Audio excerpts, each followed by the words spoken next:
Habakkuk. The burden which Habakkuk the prophet did see.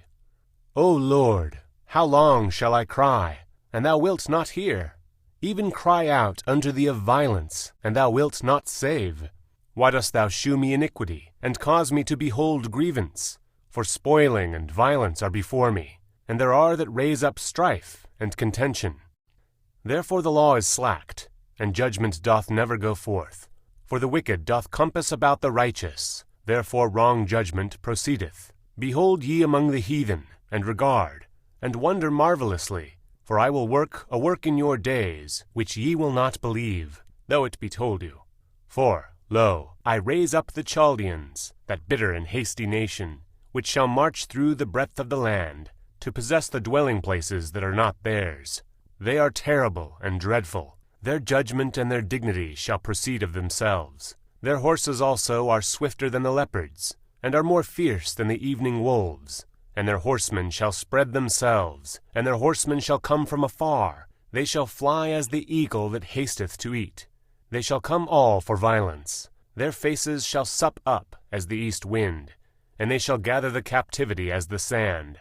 And they shall scoff at the kings, and the princes shall be a scorn unto them. They shall deride every stronghold, for they shall heap dust, and take it. Then shall his mind change, and he shall pass over, and offend, imputing this power unto his God. Art thou not from everlasting, O Lord my God, mine Holy One? We shall not die. O Lord, thou hast ordained them for judgment, and, O mighty God, thou hast established them for correction. Thou art of purer eyes than to behold evil, and canst not look on iniquity. Wherefore lookest thou upon them that deal treacherously, and holdest thy tongue when the wicked devoureth the man that is more righteous than he?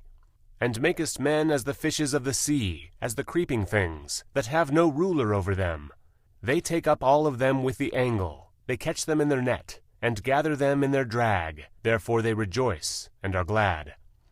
Therefore they sacrifice unto their net, and burn incense unto their drag, because by them their portion is fat, and their meat plenteous.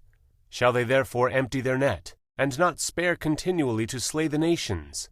I will stand upon my watch, and set me upon the tower, and will watch to see what he will say unto me, and what I shall answer when I am reproved. And the Lord answered me, and said, Write the vision, and make it plain upon the tables, that he may run that readeth it. For the vision is yet for an appointed time, but at the end it shall speak, and not lie. Though it tarry, wait for it, because it will surely come, it will not tarry. Behold, his soul which is lifted up is not upright in him, but the just shall live by his faith. Yea, also, because he transgresseth by wine, he is a proud man, neither keepeth at home, who enlargeth his desire as hell, and is as death, and cannot be satisfied, but gathereth unto him all nations, and heapeth unto him all people.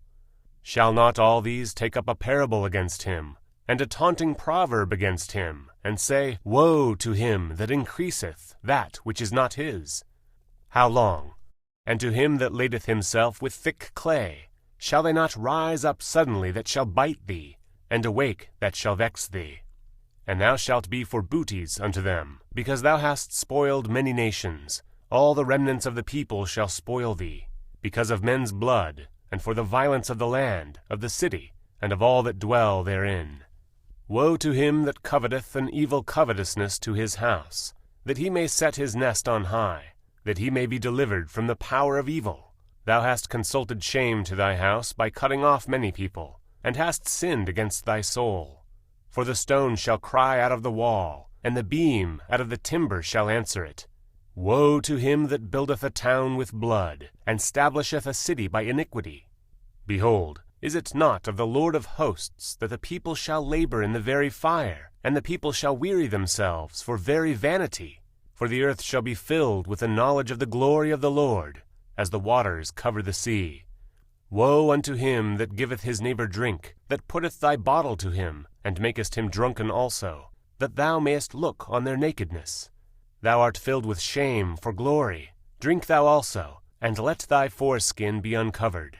The cup of the Lord's right hand shall be turned unto thee, and shameful spewing shall be on thy glory. For the violence of Lebanon shall cover thee, and the spoil of beasts which made them afraid, because of men's blood, and for the violence of the land, of the city, and of all that dwell therein. What profiteth the graven image that the maker thereof hath graven it, the molten image, and a teacher of lies, that the maker of his work trusteth therein, to make dumb idols? Woe unto him that saith to the wood, Awake, to the dumb stone, Arise, it shall teach. Behold, it is laid over with gold and silver, and there is no breath at all in the midst of it. But the Lord is in his holy temple. Let all the earth keep silence before him. A prayer of Habakkuk the prophet upon Shigionoth. O Lord, I have heard thy speech and was afraid. O Lord, revive thy work in the midst of the years. In the midst of the years make known. In wrath remember mercy. God came from Teman, and the Holy One from Mount Paran. Selah. His glory covered the heavens, and the earth was full of his praise. And his brightness was as the light. He had horns coming out of his hand, and there was the hiding of his power. Before him went the pestilence, and burning coals went forth at his feet. He stood, and measured the earth. He beheld, and drove asunder the nations. And the everlasting mountains were scattered. The perpetual hills did bow. His ways are everlasting. I saw the tents of Cushan in affliction, and the curtains of the land of Midian did tremble. Was the Lord displeased against the rivers? Was thine anger against the rivers? Was thy wrath against the sea, that thou didst ride upon thine horses and thy chariots of salvation? Thy bow was made quite naked, according to the oaths of the tribes, even thy word. Selah. Thou didst cleave the earth with rivers. The mountains saw thee, and they trembled. The overflowing of the water passed by. The deep uttered his voice, and lifted up his hands on high. The sun and moon stood still in their habitation. At the light of thine arrows they went, and at the shining of thy glittering spear. Thou didst march through the land in indignation. Thou didst thresh the heathen in anger. Thou wentest forth for the salvation of thy people, even for salvation with thine anointed. Thou woundedst the head out of the house of the wicked, by discovering the foundation unto the neck. Selah. Thou didst strike through with his staves the head of his villages. They came out as a whirlwind to scatter me. Their rejoicing was as to devour the poor secretly. Thou didst walk through the sea with thine horses, through the heap of great waters. When I heard, my belly trembled, my lips quivered at the voice. Rottenness entered into my bones, and I trembled in myself, that I might rest in the day of trouble. When he cometh up unto the people, he will invade them with his troops. Although the fig tree shall not blossom, neither shall fruit be in the vines, the labor of the olive shall fail, and the fields shall yield no meat. The flock shall be cut off from the fold, and there shall be no herd in the stalls. Yet I will rejoice in the Lord. I will joy in the God of my salvation. The Lord God is my strength, and he will make my feet like hinds' feet, and he will make me to walk upon mine high places, to the chief singer on my stringed instruments.